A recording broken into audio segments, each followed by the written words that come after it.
তাৰমানে মই 2022 ৰিটায়াৰ আছোঁ 26 বছৰ কৰি মই EME ক'ৰত আছিলোঁ। তাৰপিছত অহাৰ পিছত 2-3 মাহ পিছত মই আমাৰ যে কালি কমিটি আছে ডিএজৰি নাথ যোগীৰ তাত মই প্ৰেছিডেণ্ট আছিলোঁ। প্ৰেছিডেণ্ট থাকাতে মোৰ মা দেউতাৰ নামত এটা মন্দিৰ বনাই দিছোঁ, কালী মন্দিৰ গৈছে 3-4 লাখ মান ইমানখিনি গৈছে। তাৰপিছত যেতিয়া অ'পেনিং কৰিবৰ কাৰণে মুকলি কৰিবৰ সময়ত মইতো মাতা নাই, আমাৰ যিখিনি মহিলা আছে মহিলা কমিটিয়ে থাম্পা ছাৰক লৰেন ছাৰক আৰু থাম্পা ছাৰক মাতিছিল। পাছত কিবা কাৰণত লৰেন ছাৰে আহিব পৰা নাই। তাৰপিছত থাম্পা ছাৰে আহিছিল। অহাৰ পিছত মুকলি কৰিবৰ সময়ত আমাৰ গাঁৱৰে 2-3জনমান দাদাগিৰি হৰিশ নাথ মেইন তাৰমানে মোক মাৰিব আহিব খুজিছিল।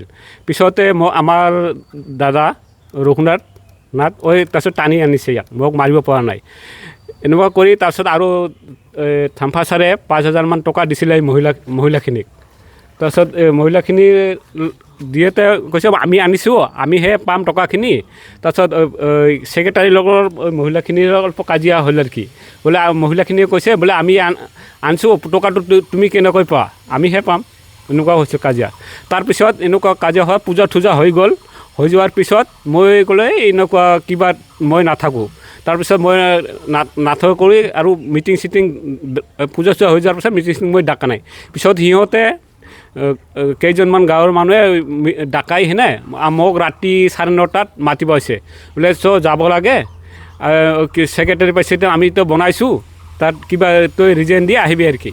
তাৰপিছত মই যোৱা নাই, বোলে মই য'ত মোৰ সন্মান নাই আৰু য'ত মোৰ কিবাৰ কাৰণে মই যোৱা নাই। তাৰমানে মোৰ যিটো সন্মান নিদিয়ে তাত যাই কি হ'ব, মোৰ লগত কাজিয়া কৰে, মই প্ৰেছিডেণ্ট, মোৰে কথা নামানে।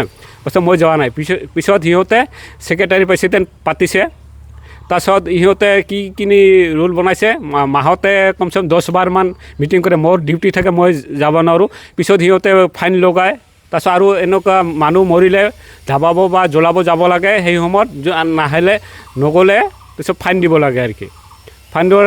ফাইন দিব লাগে আৰু মই নাথাকিলেও বিশেষৰ আগত ধমকাই হেনে যায় কেইজনমান গাঁৱৰ মানুহে দাদাগিৰি মতন। ডিউটি থাকিলেও যাব লাগে। মই কোনে যাব, ক'বলৈ তোৰ ল'ৰা যাব, মোৰ ল'ৰাটো মোৰ থ'ব নাযাব, মই এনেকুৱা কৈছে আৰু কি পিছত। তাৰ কাৰণে সিহঁতে কৈছে বোলে কি ফাইন দিব লাগিব, জৰিমনা দিব লাগিব। এতিয়া মাহতে 10-12 বাৰ মিটিং পাতে, মোৰতো ডিউটি থাকে, মই যাব নোৱাৰোঁ। তাৰ পিছত সিহঁতে কৈছে তোক আলগিয়া কৰি থৈছে, মোক 17 তাৰিখৰ পৰা আলগিয়া কৰি থৈছে আৰু কি। আমাৰ ঘৰত কোনোবা আহিলে 5,001 টকা জৰিমনা দিব লাগিব। মানে গাঁৱৰ পৰা বয়কট কৰিছে আৰু কি। এতিয়া মানে আপোনাক কৰি ৰাখিছে, দুধ বন্ধ, মিস্ত্ৰী অহা বন্ধ, এইবিলাক বন্ধ কৰি ৰাখিছে আৰু। কাৰো ঘৰত অহা যোৱা কাৰণ মই কাৰো ঘৰত নাযাওঁ। কেছ দিছে আপুনি? মই কেছ দিছোঁ। কেছ দি 17 তাৰিখত দিছোঁ আমাৰ জিলা সৈনিক বৰ্ডত। তাৰপৰা ছাৰে কৈছে বোলে SP ডিষ্ট্ৰিক্ট তাত দিছোঁ। তেতিয়া মই SP অফিচত গৈছোঁ সুধিব, কৈছে বোলে বালাজন আউটপোষ্টত গৈছে বুলি কৈছে। আপোনালোকক এতিয়াও ভয় ভাবুকি ভয় হৈ আছে।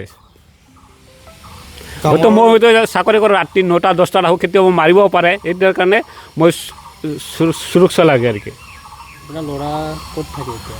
মোৰ ল'ৰা কিবা থাকে কি বেতবাৰী, তোৰা মেইন ব্ৰাঞ্চ, তাৰ বেতবাৰীত থাকে SBI ব্ৰাঞ্চত। গাঁৱৰ গাঁওবুঢ়াটো কি নাম বুলি কৈছে? হৰিশ্চন্দ্ৰ নাথ। অৰিজিনেল গাঁওবুঢ়া নহয়, এই আমাৰ এই নাথ কেইঘৰ আছে যে ইহঁতৰ গাঁওবুঢ়া আছে ৰাজবংশী। মই এতিয়া নাই বিচাৰোঁ, মোক যে হেৰেছমেণ্ট কৰিছে এইটো মই নাই বিচাৰোঁ। কিবা পানিছমেণ্ট পাব লাগিব ইয়াক, মোক যেনেকুৱা কৰিছে ইয়াক কৰে। মই আৰ্মি কৰিছোঁ, ইণ্ডিয়ান আৰ্মিৰ পৰা আহিছোঁ 26 বছৰ কৰি 2022 আগষ্ট মাহত। এইটো এইবছৰ হয় আৰু। মই সকলোৰে ওচৰত অনুৰোধ কৰোঁ যে মোৰ হাজবেণ্ডজন যাতে ন্যায় পায়, কিয়নো একো দুখ কৰা নাই আৰু আমাক ন্যায় লাগে, মই এইখিনি জানো। আপোনালোকৰ নিৰাপত্তা লাগে? নিৰাপত্তা লাগে আৰু যিহেতু আমি গাঁওখনত থাকোঁ, গাঁৱৰ মানুহখিনিও আমাক লাগে। আমি একেলগে আজি হওক পিছত হ'লেও থাকিব লাগিব, কিন্তু ইহঁতে আমি যে মীমাংসা কৰিম কোনো এখন তেনেকুৱা আমাক চাৰিওফালে পাৰে বেৰি লৈছে, আমি কোনো ৰাস্তা বিচাৰি নাপাওঁ। সেইকাৰণে আমি আইনৰ আশ্ৰয় ল'ব লগা। পূৰা হাৰাশাস্তি কৰি আছে। হাৰাশাস্তি কৰি আছে, ধৰ গাখীৰ বন্ধ কৰি দিছে। তাৰপিছত আমি চেল্ফ হেল্প গ্ৰুপবিলাকত মিটিং কৰোঁ। ধৰ মই নিজেও মহিলাৰ এজন কিবা প্ৰেচিডেণ্ট আছিলোঁ। আমি মাটি কিনি মহিলাখিনি ৰেজিষ্টাৰ কৰি আমি গাঁওখনৰ কিবা ডেভেলপ বিচাৰোঁ। কিন্তু আমি যদি আজি আমি নিজে যদি হাৰাশাস্তি হওঁ, সাধাৰণ মানুহৰ অৱস্থা কি হ'ব?